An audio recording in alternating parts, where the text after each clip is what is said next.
Hello, my name is Kinga and today I'm going to talk to you about my top 5 favorite non-English classics. I have read a lot of classics in my life. During high school it was mostly the Polish classics that we had to read for class, and I actually liked the majority of those because I am a nerd. However, later on when I decided to read classics on my own, most of them were actually English classics, either coming from Great Britain or the United States. And I've decided that today I'm going to focus on those that were not originally published in English. These are so widely known classics and books that come from countries that are, well, very popular, or the languages are actually spoken widely. However, I think it's so interesting to check them out and to see the differences and the different themes that these books talk about. So I hope that this video will be interesting for you guys and that I will encourage you to reach for classics that aren't only from Great Britain and United States. And although these will be also pretty colonial and European, I think it's still worth to check them out. For this video, I picked 5 of my favorite non-English classics of all time and put them in chronological order according to the date of the publication. So it isn't a ranked list of my favorites, but there is my favorite book of all time, and that's the #1 spot, and the rest honestly could be on #2. I'm not mentioning my favorite English classics, but that would be a long list, so we're not here to talk about that today. And all of that being said, let's talk about the books. The first book that I have here is The Count of Monte Cristo, written by Alexandre Dumas. The plot of this book starts in 1814, after the fall of Napoleon. Here we follow a sailor, Edmond Dantes, who comes back to Marseille to marry his fiancée. That was a rhyme here. He has a brilliant future ahead of him. He is going to be an officer, he's going to marry the woman of his life, and he's going to bring a lot of money to his poor family. However, 2 of his jealous companions decide to denounce him as a Napoleon supporter, which in that time is a death sentence. And so he does get sentenced for 14 years of prison at the day of his wedding. That's rough, buddy. And in this book, we follow Dantes as he tries to figure out what had actually happened, who sent him to prison and why. This is a story of revenge, but also, or rather mostly, a story of gaining power and gaining money, and how that actually lets him get the justice that he deserved or did not. This is a big book and that scares a lot of people. However, it's so engaging and so adventurous that it's so easy to get through. What I loved about this book was how deep the characterization was. Every character that was important was fully fleshed out, and we could definitely understand their motives, their decisions, why they act the way they act. And all of that made a very interesting story because there were so many conflicts between the characters and what they wished for themselves and also for others. That made up to a very interesting portrayal of the Parisian French society, because we have seen so many different classes and people of different status trying to gain more power, more money, or anything that would make their life more complete. And following all of that made up such an interesting range of characters. The psychological portraits of all of the characters, especially of Edmond Dantes, made me so engaged in the story, because when we like or care for the characters because they are so real, it makes a very interesting story, and that's what happened in The Count of Monte Cristo. However, the characters don't make for the whole story, and what I think this book does amazingly is writing the sociological and historical context so well that we actually understand why politics impact people so much.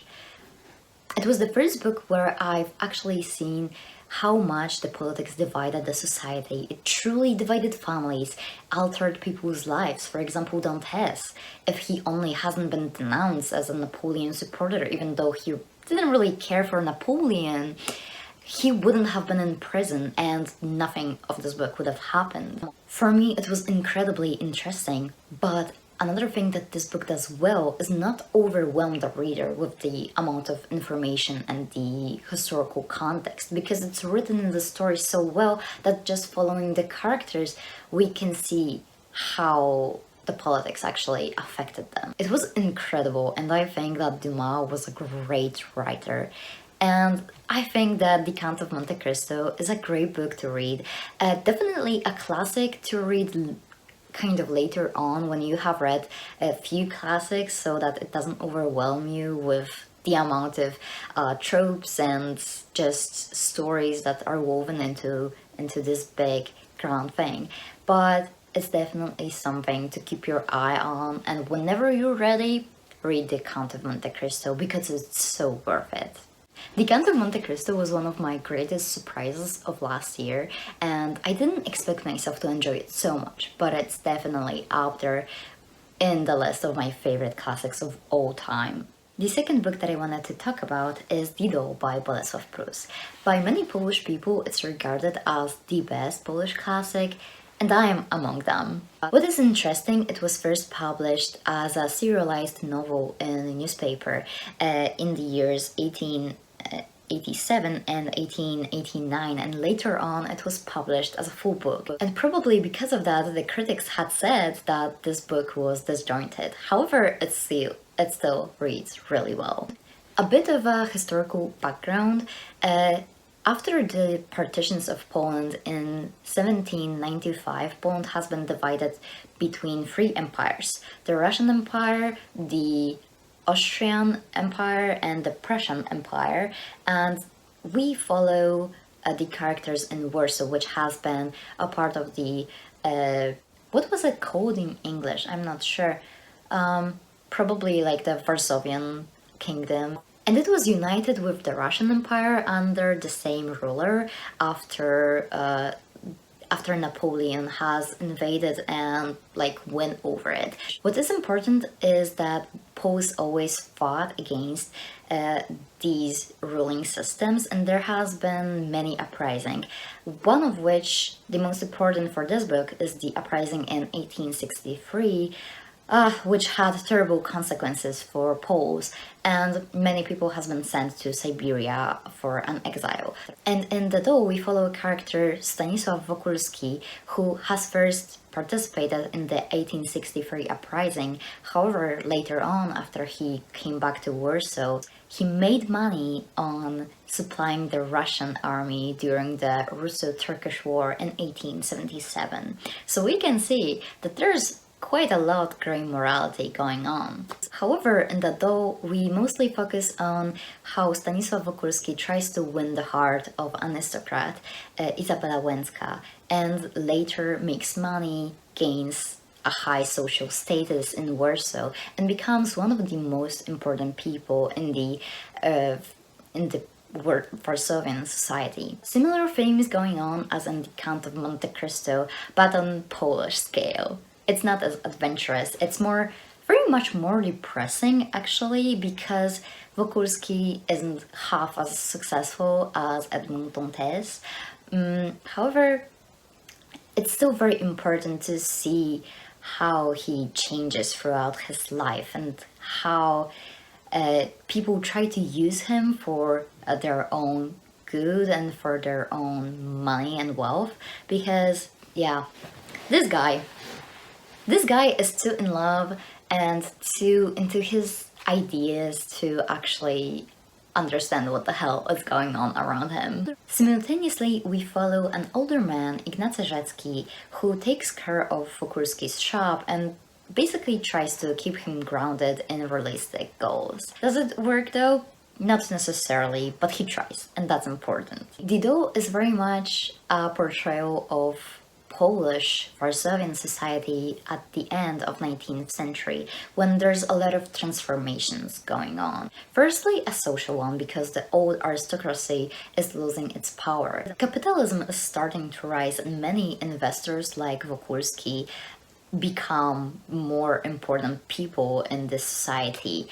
We also follow the delusions that the Poles have had during that time. For example, that Poland is going to rise again, and that we have to fight again and again, but in a different way this time, because an uprising didn't work. So now we have to build up actually our economy for once again, and all of that is incredibly interesting. The Doe truly encapsulates the moment of change.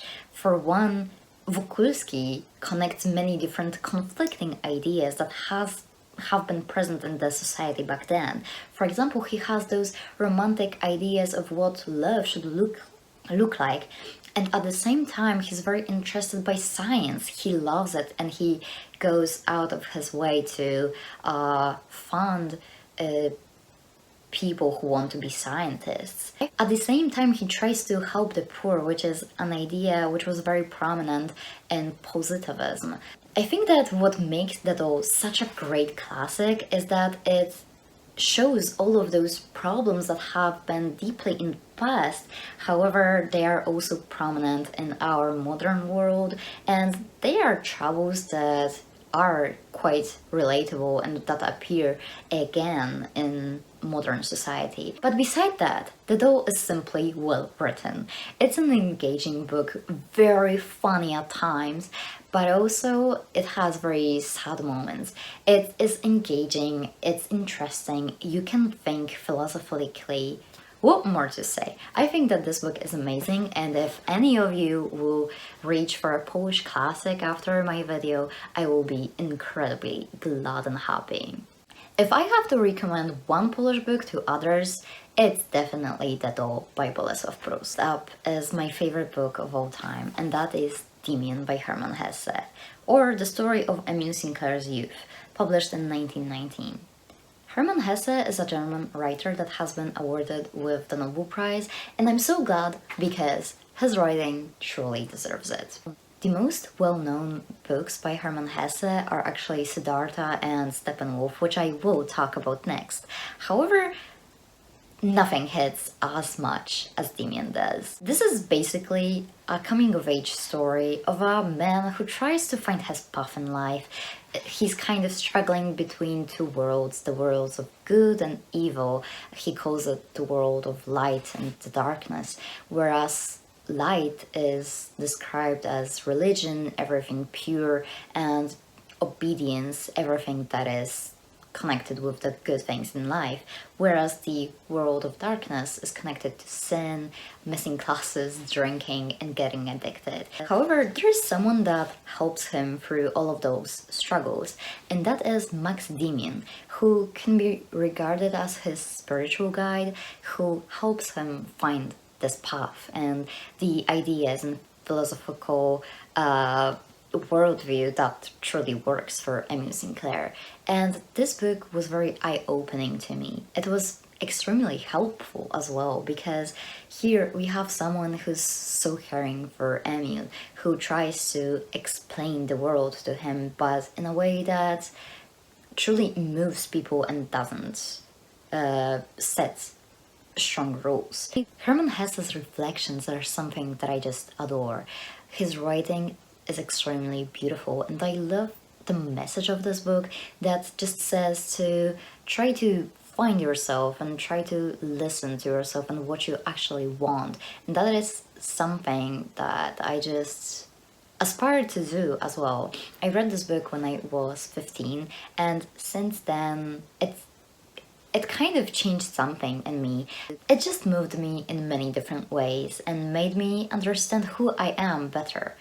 Since I read it when I was so young, I was afraid that upon rereading it after years, I would be disappointed and that it wouldn't live up to my sentiment of it. However, when I reread it last year, I actually found it even better, and I understood more of the philosophical references. I think this is an incredible book, and as you can see right now, I have so many quotes marked in it, and I think I can recite a lot of them from memory because I have read it over and over again, and I will read it over and over again because it's an amazing book.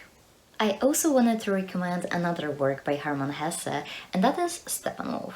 I don't have a strong emotional attachment to this one, but I still think it's a great book that there's just a lot of value in, and it will be useful for essays, trust me. This story basically talks about the midlife crisis of a 50-year-old man who has been alone for the majority of his life, firstly rejected by the society because he was writing pacifistic texts after the war, and he criticized the society that led to the war. And because of that, he was ostracized by the society, so he decided to isolate himself as well.